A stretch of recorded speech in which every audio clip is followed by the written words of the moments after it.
Feminist economics is a field of study that looks at the economy and how it affects people in different ways, particularly in terms of gender.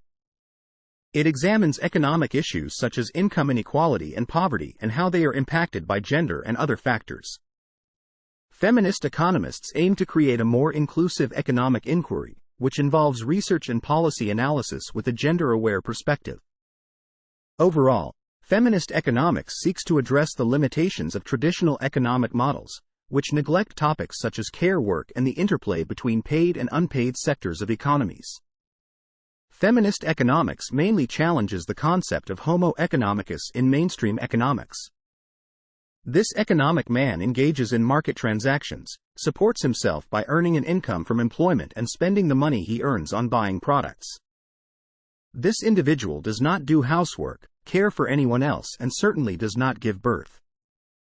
Economic man, therefore, leads a life that leaves out much of significance in women's lives. As a result, models based on him cannot be used to discern gender inequalities, or to develop policies to reduce them.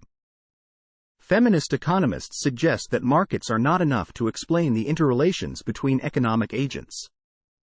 Instead, they recognize that people interrelate in many other ways, including through relations of love, obligation, domination, power, reciprocity, and mutual interdependence within families and communities. The recognition of mutual interdependence between people is taken as both more accurate and a better basis for thinking about a gender-equitable economy. Feminist economists also suggest that a household should not be seen as an individual unit. They recognize that the preferences and interests of members of the same household can differ.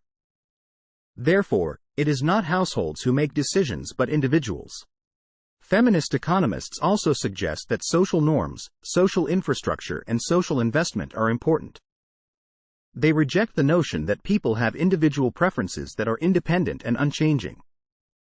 Instead, they recognize that social norms influence what people want and do, and that these norms change in analyzable ways. They stress the importance of using broader definitions of well-being, which are assessed at the social as well as the individual level. For example, GDP does not consider the pollution level in an economy. Therefore, a cleaner economy would be more proving of well-being.